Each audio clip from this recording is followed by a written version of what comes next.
Donc une fois qu'on est connecté, en fait, on peut directement écrire des commandes qu'on envoie au serveur. Donc on peut recommencer, on dit ok, moi la première chose que je dois faire c'est créer ma table, create table. Le problème c'est que si on fait des fautes de frappe, c'est plus compliqué. Démo SQL+, oh ça va être long. Bon, si, démo SQL+, on ouvre. On peut faire un retour à la ligne, il nous indique qu'on est à la ligne 2, mais on ne peut pas revenir à la ligne 1. En tout cas, pas facilement. Il fallait être plus concentré avant. Donc, numéro, numérique, non, number, prenons number, on sait que ça marche. Et puis il n'y a pas de petit truc qui nous souligne en rouge si on fait une faute de frappe. Primary key, virgule, non varchar 2, 20. Et dès qu'on met le point virgule, ça envoie la commande au serveur. Donc c'est là on sait si on a fait une faute de frappe ou pas. Enter. Et j'ai réussi à ne pas faire de faute. Magnifique.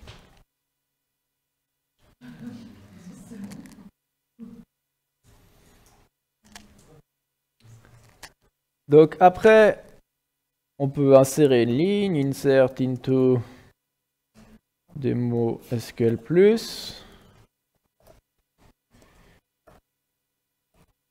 On va insérer quoi? Il faudrait spécifier les colonnes, mais si je ne suis pas obligé, je peux mettre directement value si je spécifie tout. Donc on va mettre un numéro et puis un nom.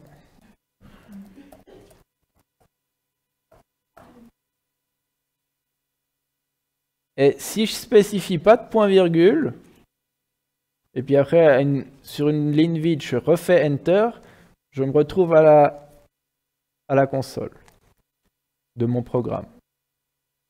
Et dans ce cas-là, bah, elle a passé où cette ligne en fait? C'est en fait en mémoire, il a notre bout de texte. Et c'est là où je peux commencer à utiliser les commandes. Il me dit une commande pour afficher la requête actuellement dans le buffer. Donc cet espace en mémoire, ça s'appelle un buffer. C'est la commande list. Et si je fais list, on me dit ok, la commande que j'ai stockée, elle a 2 lignes. Et puis actuellement, je me trouve à la ligne 2 si je lui demande des commandes d'édition. Donc je peux comme ça vérifier et me dire ok, ça me plaît, j'envoie cette commande. Donc je lui dis vas-y, exécute-la avec le mot-clé run, qui exécute la commande qui se trouve dans le buffer. C'est tous les trucs là, moi je ne connais pas par cœur. Et ça l'envoie et il me répond une ligne créée. Je peux consulter mon buffer, c'est toujours ce que je viens d'envoyer. Donc maintenant, si je veux, à la place de tout réécrire, si c'était un truc à 15 lignes et que je veux juste modifier ça pour mettre autre chose à la place, je peux lui dire changer la ligne en cours. Donc c'est change. Puis on lui dit par exemple le 23, je vais mettre 74 à la place. Et puis maintenant, on voit que le 23 a été changé. Oui.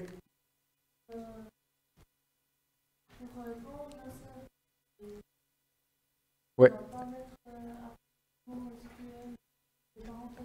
C'est conseillé de lister les colonnes. Mais si on ne peut, on a vu rapidement dans les slides, c'est optionnel cette partie-là. Donc si on ne la met pas, après dans values, par contre, on doit les mettre dans l'ordre dans lequel elles sont stockées, qu'on a défini les colonnes, qu'on a créé la table. Et puis ça peut rapidement changer, c'est pour ça que c'est déconseillé. Mais c'était pour montrer que ça marche quand même. Si dans les values, on écrit les bonnes choses. Par contre, si dans values, j'inverse Jean et 23, ça ne marchera pas. Donc on peut tester. C'est plus compliqué. Hein. Donc après, il y a un truc, c'est qu'ils ont rajouté par rapport à la version, si on est vraiment en ligne de commande, on ne peut pas tricher. Mais ici, on peut tricher. on peut taper Edit. Ça ouvre Notepad. Et puis après, dans Notepad, on peut modifier son fichier. Donc je sais que vous ne voyez pas, mais si vous tapez Edit, ça va ouvrir votre Notepad. Et puis, vous changez ce que vous voulez. Vous faites enregistrer et vous fermez Notepad. Et puis, on se retrouve dans l'interface. Et maintenant, si je fais liste, oups, ça a fonctionné. Ça, ce que j'ai changé dans Notepad, inverser les deux choses, ça a pris en compte. Donc on peut, mais c'est pas du jeu de tricher comme ça.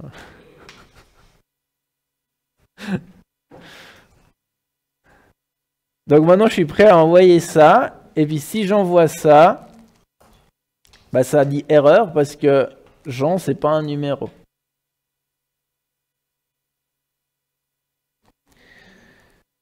Donc je peux refaire et dire ok non mais ça va. Mais j'ai pas envie de re-inverser. On va par contre changer le numéro pour que j'en ai un qui n'existe pas encore. Donc, ce que je peux faire pour que ça fonctionne, c'est dire, ok, moi, la première valeur, ça correspond au nom, et la deuxième valeur, ça correspond au numéro. Oui. On fait change, donc ça change seulement les noms. Change, ça remplace, donc change, vous mettez la chaîne de caractères à chercher, puis après, par quoi vous voulez la remplacer. C'est ce que le petit old et new signifie dans l'aide.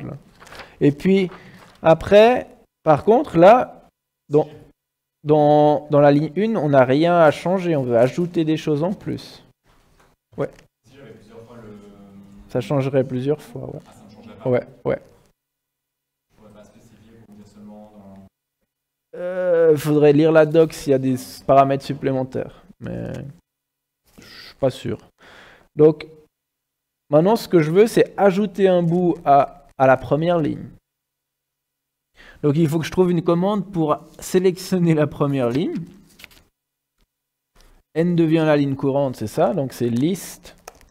Je veux sélectionner la ligne 1. Donc maintenant, la petite étoile, elle est sur la ligne 1. Et maintenant, je veux trouver une commande pour ajouter à la fin de la ligne. Donc append, c'est pour ajouter à la fin de la ligne. Ce que je veux ajouter, c'est un espace. Plus ouvrir la parenthèse. Et puis après, je veux dire, ok, ma première valeur, c'est pour la colonne nom. J'espère que je l'ai appelé comme ça. Et puis, la deuxième colonne, c'est pour numéro. Si je me rappelle plus comment j'ai appelé mes colonnes, pour voir ma table, c'est describe. Donc, describe démo. Non, c'était quoi? Describe. Démo SQL. Ah non, mais ça va m'effacer mes trucs, je crois. Ou je sais plus. On va voir si ça efface. Ok. C'était numéro et nom. C'est bon, ça n'a pas effacé mon buffer, mais il faut que je resélectionne la liste, la ligne 1. Append. Espace. Et on disait donc qu'on veut la première colonne, ça sera nom. Et puis la deuxième colonne, ça sera numéro. Et je ferme la parenthèse. Il m'indique ce qu'il a modifié, c'est bien ce que je voulais. Je vérifie tout mon buffer. Ok, c'est insert into démo, le nom, l'virgule, le numéro. On a bien spécifié le nom d'abord et ensuite le numéro. Le numéro est unique. Je suis prêt à envoyer la commande au serveur. Et ça a fonctionné. Ça a réussi à envoyer la commande.